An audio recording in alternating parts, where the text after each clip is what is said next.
Greetings and welcome, friends. We're taking a look at vertex form of quadratic equations. This is page 373, last night's homework.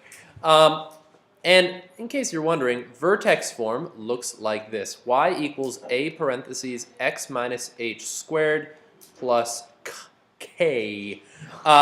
So what you get from that, the vertex is the point h comma k. And A can tell you what way the graph opens, right? So A being positive is up. The absolute value of A being bigger than 1 is a stretch, right? That sort of stuff. So all sorts of information you can gather from that. You can also figure out the axis symmetry, blah, blah, blah, blah, blah. So, and one of the things I want to point out is that K is not the y-intercept. So the y-int is not equal to K. So let's take a look at this problem. And looking at it, you might be like, that's not in vertex form. And you're correct, oddly voiced individual in the classroom. So the first thing I'd want to do, well, this is going to come about as a result of completing a square. And I have to deal with this a first. So I'm actually going to factor out a -1 from my first two terms. Factor out whatever a is, unless a was already positive 1. So x squared plus 4x blank, and then plus 8 blank. So notice it didn't change the sign of the 8 because it wasn't part of that parentheses. So now I can find my new c term using b divided by 2 all squared, right? Complete square, completed square. And adding 4 in the world of parentheses was really as subtracting 4. Oh, why? Where's my equal sign, guys? That's weird. That's weird. Equals. There, it's a tiny little equal sign. So subtracting 4 in the world is going to require me to do the opposite since I'm on the same side of the equal sign, right? So I need to add 4 here as well, which looks weird, but it's right. Because they're on the same side. So now I can fast factor. So I'll have f of x equals -1 parentheses x plus 2 all squared plus 12. And that is in vertex form, right? I feel like it's so much harder than other problems. Yep, that's why we're going to also look at some of the more difficult ones. Now, what did the book want? They said once it's in vertex form, name the vertex. So, oh, good save. -2, positive 12. The value of a is -1, so that means this opens down. It's a regular shape, regular. The axis of symmetry, does anyone know that one? Is X equals -2, right? And make sure you include the x equals part because without an equation, you're wrong. Okay? It would just be a number if you didn't have the x equals there. But I want it to represent the equation of a line. So there we go. So I think that's everything we needed for that. Excellent. Excellent. So let's make sure we take our hoods off. Blue hoods. Yay! 29. So same sort of issue, except this time it's got a weirder looking a. So I'm going to factor out the 1/3, not subtractor out. That doesn't make sense. So I'll have f of x equals 1/3 here, parentheses x squared. And now here's the question: 1/3 times what will give me -4x?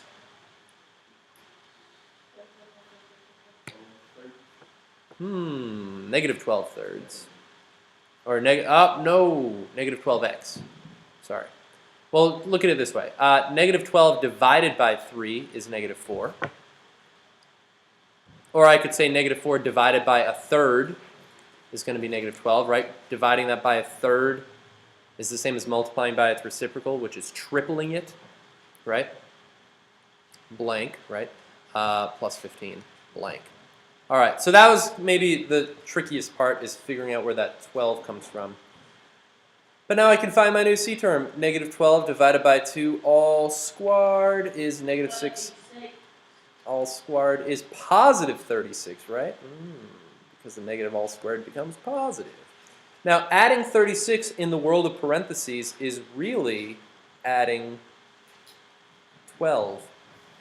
A third of that is 12. So since I'm adding 12 on this side of the problem, to balance it out, I have to also subtract 12 on this side of the problem. Peculiar. Okay, And so so if, Yep, questions? what I didn't get was you plussed it on the other side from the first one and you minused it. yeah, I do that, that's right. Good question then. In this one, adding 4 here was really subtracting, so then minus made it. So the opposite of minus 4 was plus 4.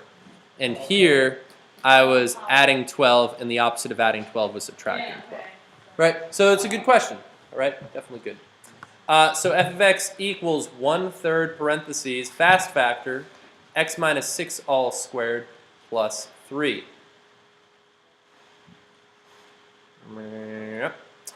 And now looking at this, I can find all sorts of information. Like the vertex is what now?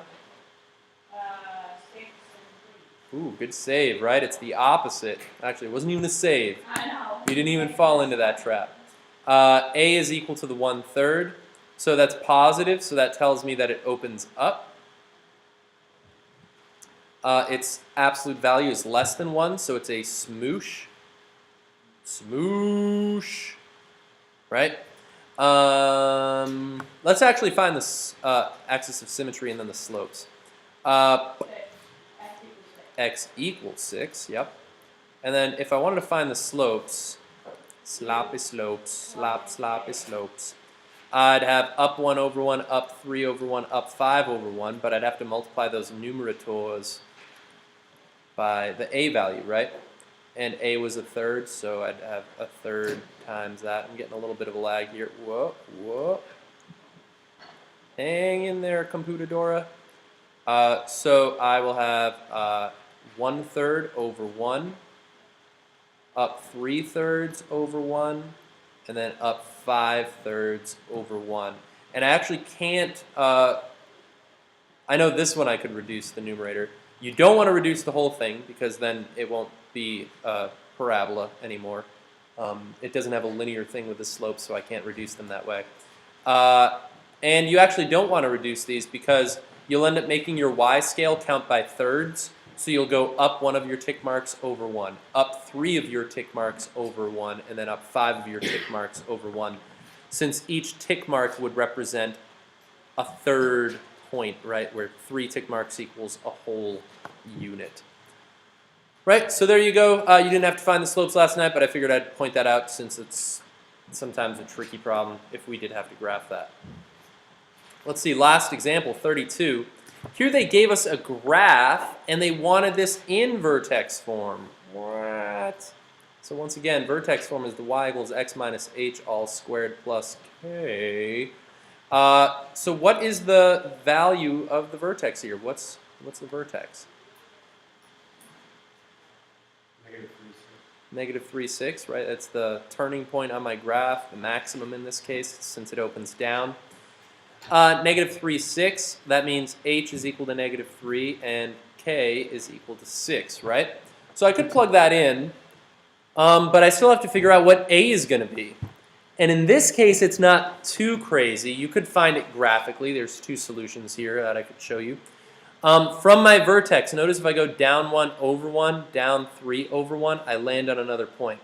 So that means this is a regularly shaped parabola other than the fact that it's upside down. Right? So I could just say that, oh, a is going to equal negative 1 because it's an upside down regular shape. And then I could write my equation, which would be y equals negative 1 parentheses x plus 3, because it's the opposite, all squared, plus 6. Now, let's say it didn't have this nice shape, regular shape. They did give us 2 other points that pass through the equation. So this is kind of like alternative, trickier method. I could have actually plug in h, k, and a point for x and y. and then solve for a. So you might remember back in the day with y equals mx plus b, you'd be given like a point and a slope, and they'd say write the equation of the line in slope-intercept form.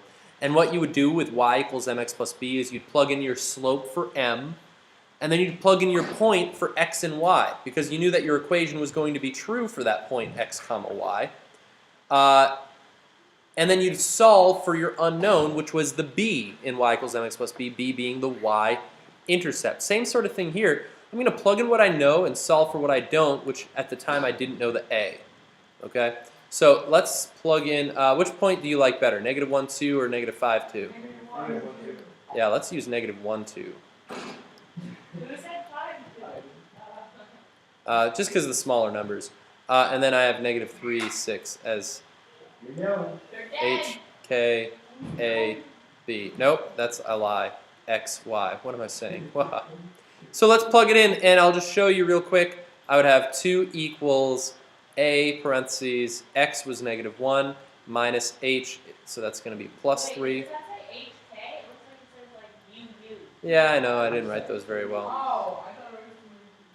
Yeah, I thought it was the H and there was no. So I'd plug in HK, XY for all of my points, and now I'm just going to solve for A. Let's see what happens. That's the same as -1 plus 3 all squared plus 2. This is multiply here, by the way. So 2 equals -1 plus 3 is what? -2. Now, 2. Positive 2, right? And then I'd square that, and that's 4. So 2 equals 4A plus 2. And then I'd be like, hey, I can solve this. I'm just a couple steps away from a solving. Oh. Why do you think you do that? Did I? Oh, guys, you know what I did? Where's my mistake? You see my mistake? It's not. Let me figure this out. You Let me can't. figure- You can't. Supposed to be opposite. What did I do wrong? Supposed to be opposite. No? What did I do wrong? Then the wrong number. It's 6. That's supposed to be K, 6. Oh, well, it's supposed to be U, so. Oh, you. You're making fun of my variables. My poor writing ability. So let's see. There we go. That's better. -4 equals 4A, and then divide by 4.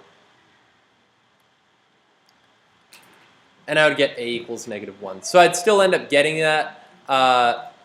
More work than you needed to do for this problem. But I just want to point out, if you, for instance, had, some points of a, the vertex and a point on your parabola, and you wanted to find the equation, it could be done even if it was going to be like a really gross, ugly equation. It's still doable. So anyways, thanks for watching, internet friends. Bye-bye.